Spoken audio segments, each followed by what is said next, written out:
Hi, good morning. It's Jim from maverickstar Observatory. I really don't know where we're going to go from here, guys. It's getting quite frightening, I think. And I'm not exaggerating about that. I'm just concerned so deeply for, some of the things that our ancestors have spilt a lot of blood over in the history of, the last even 500 years for democracy and freedoms of speech and information. Every video, and I know why they're doing it. I'm going to stop putting in my titles climate change. If I mention climate change in the title, that little banner down there pops up. And if you've been following me for the last year, you'll see that this is constantly the case. If I put COVID-19 in the title, a COVID-19 banner pops up.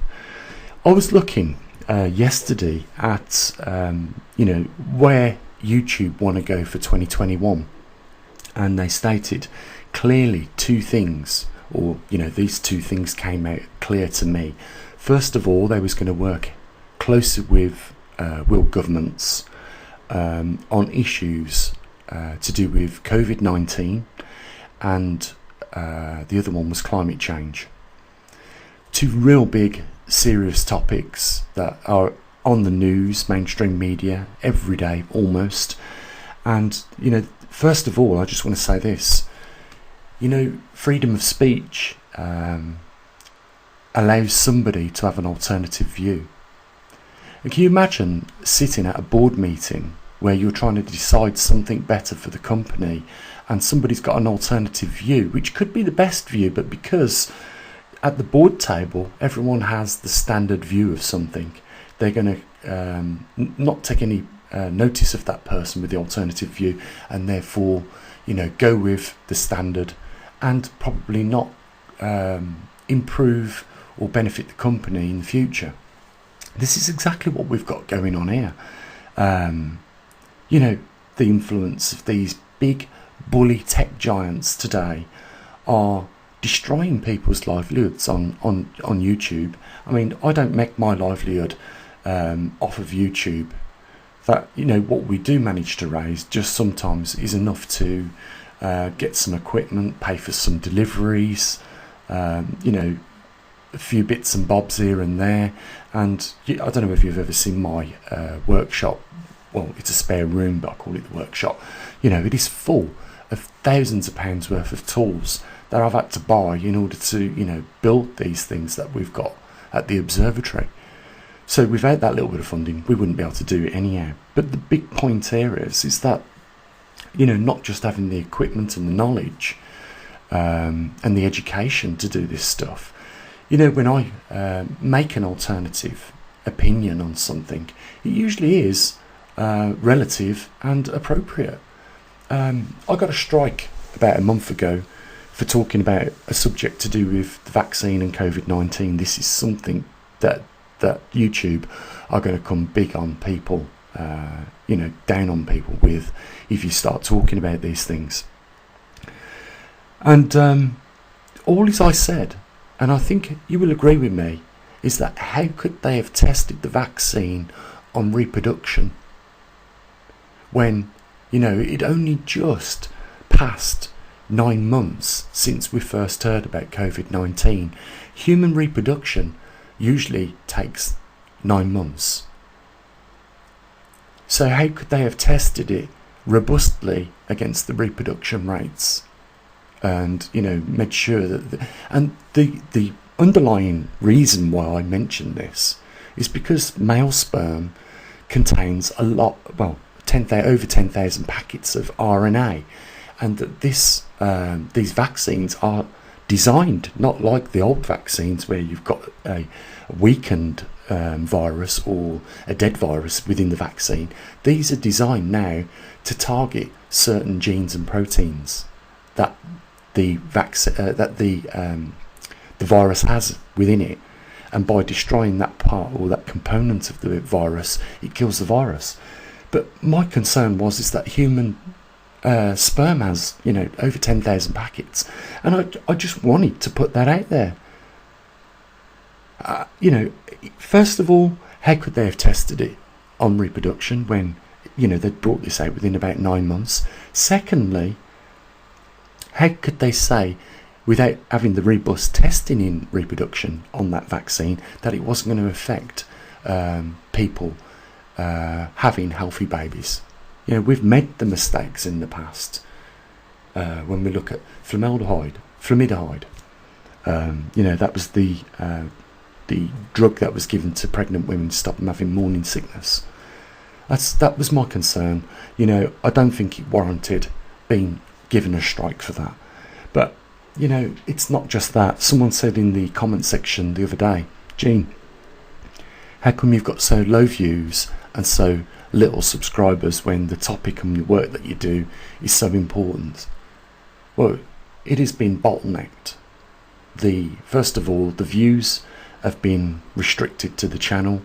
People are being unsubscribed, roughly to the tune of about 100 each month on average, so that I've noticed over the last 4-month trend, there's around about 100 people that get unsubscribed to the channel. So, you know, they're stopping it growing, and they're stopping, more than anything else, freedom of speech, alternative views, and, you know, that is very dark. You know, this is what we're merging into.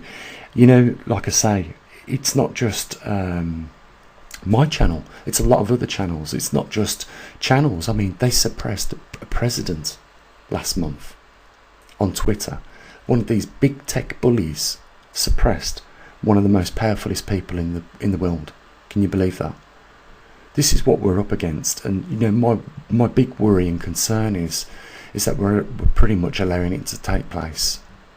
You know, our grandparents would be screaming at the top of their voices, and our ancestors would be, that you are right now under attack by not so much world governments, but by corporations. Big tech giant corporations. And, you know, some of the things that goes on behind these doors in these facilities that these big tech giants own are only being designed for the wrong reasons, in my view. Just bear with me a minute. And by the way, someone says, have you got coronavirus? I haven't got coronavirus. I had a test Sunday to make sure of that, because I have got an annoying cold, that's for sure. I haven't had a cold for about 2-3 years. All of a sudden I've got this cold that is so annoying. I thought, is this coronavirus? So I went and took myself off for a test. Quite strange. These drive-through test places are here in the UK. They point out little boards with messages for you to read. I don't know why they don't talk to you, you know, but I suppose they're trying to control the virus. But then they point at a board with a telephone number and tell you to ring that, and then you go to a parking space, you put the test straw in your the back of your throat and then up your nostril, and then you go and drop it in the bin on the way out, and that's it. And I got my test results within 24 hours, and it come back negative. But this cold is annoying. You know, those tickly coughs that you just can't stop coughing, or it even prevents you going to sleep. So it's really annoying. Anyhow, I am really concerned, guys, is the bottom line.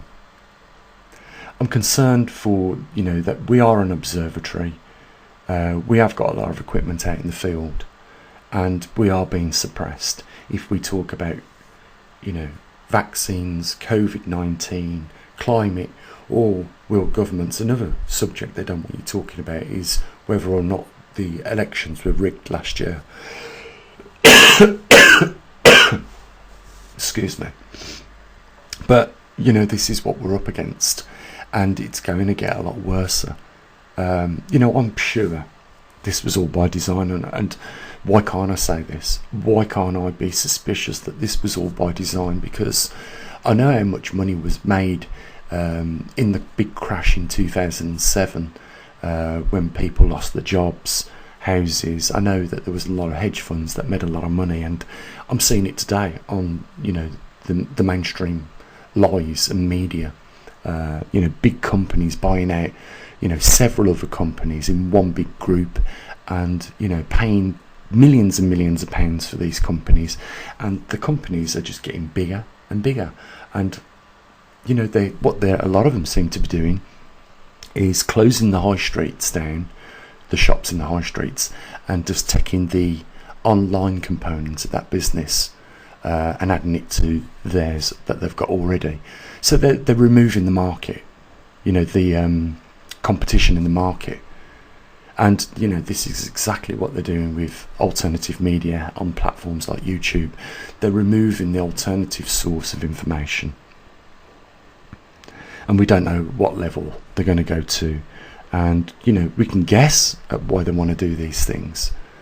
Some say it's for the reset. It's no wonder people talk about the Bible at this point in time and say that this is a biblical era that we're in right now. Every time there has been a catastrophe or where God has intervened in the Bible, there has been a common and recognisable behaviour beforehand. Noah's floods. There was corruption. Man's heart was wicked, greedy and filthy. Then you've got Sodom and Gomorrah, and we know why that was destroyed. I'm not going to mention it because I get it in the neck for it. But it was promised again that there will come a point in time in man's future where these behaviours will come back, and we see around us, don't we, today, wickedness, corruptness, spitefulness. There's no honouring neighbours so much as what they used to be. You used to really respect your neighbour, do whatever you could for your neighbour, help each other out. That's how your little community grew, and it was strengthened by that common willingness to help others and not be greedy and not move forward on your own. But today we see just that. We see people put their conscience in the closet just in order to make some money. And we hear other people that have got a lot of money that are telling people how to make money, that if you really want to make money, then you need to put your conscience in the closet. The whole thing about money is bad. I mean, if you have to hand over money for anything, you're never smiling when you do, or very rarely when you do it. So any experience with money is never going to be a pleasant one when it's leaving your hands. I know some people get excited when it's coming into their hands, but if you just think about the that component of money when you're handing it out, you're thinking probably, how hard was it for me to get this money, and am I getting really my money's worth for it, for that labour I had to exchange for it. It really does worry me, this freedom of information, freedom of speech. The governments around the world are aware what these big tech giants are doing. I think they're too frightened of them to say anything or stop them, because it is a clear breach of freedom of information.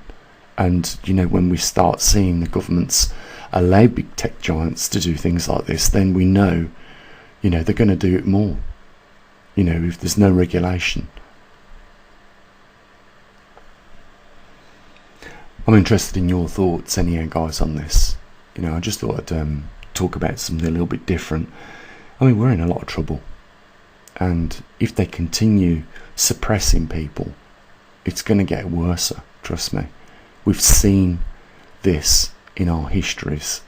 We know where it leads to.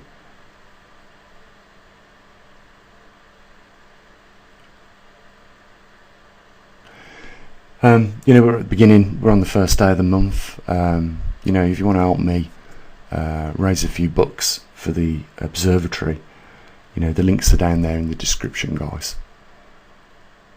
And you can also go over to the website, poleshiftnews.com, if you're interested in any of the anomalies that we cover over there. And there's also a link on some of the pages on that website where you can donate to our observatory. I do say this a lot, it's very rare that button gets clicked on the website, so it'd be nice to see a change. It'd be nice to start the month off on a good note as well. If you want to help support us, links down there or on the website. It's entirely up to you. Or become one of our patrons, it's entirely up to you. It's not mandatory, okay? And I certainly ain't begging for the money. I'm asking for a bit of support, that's all.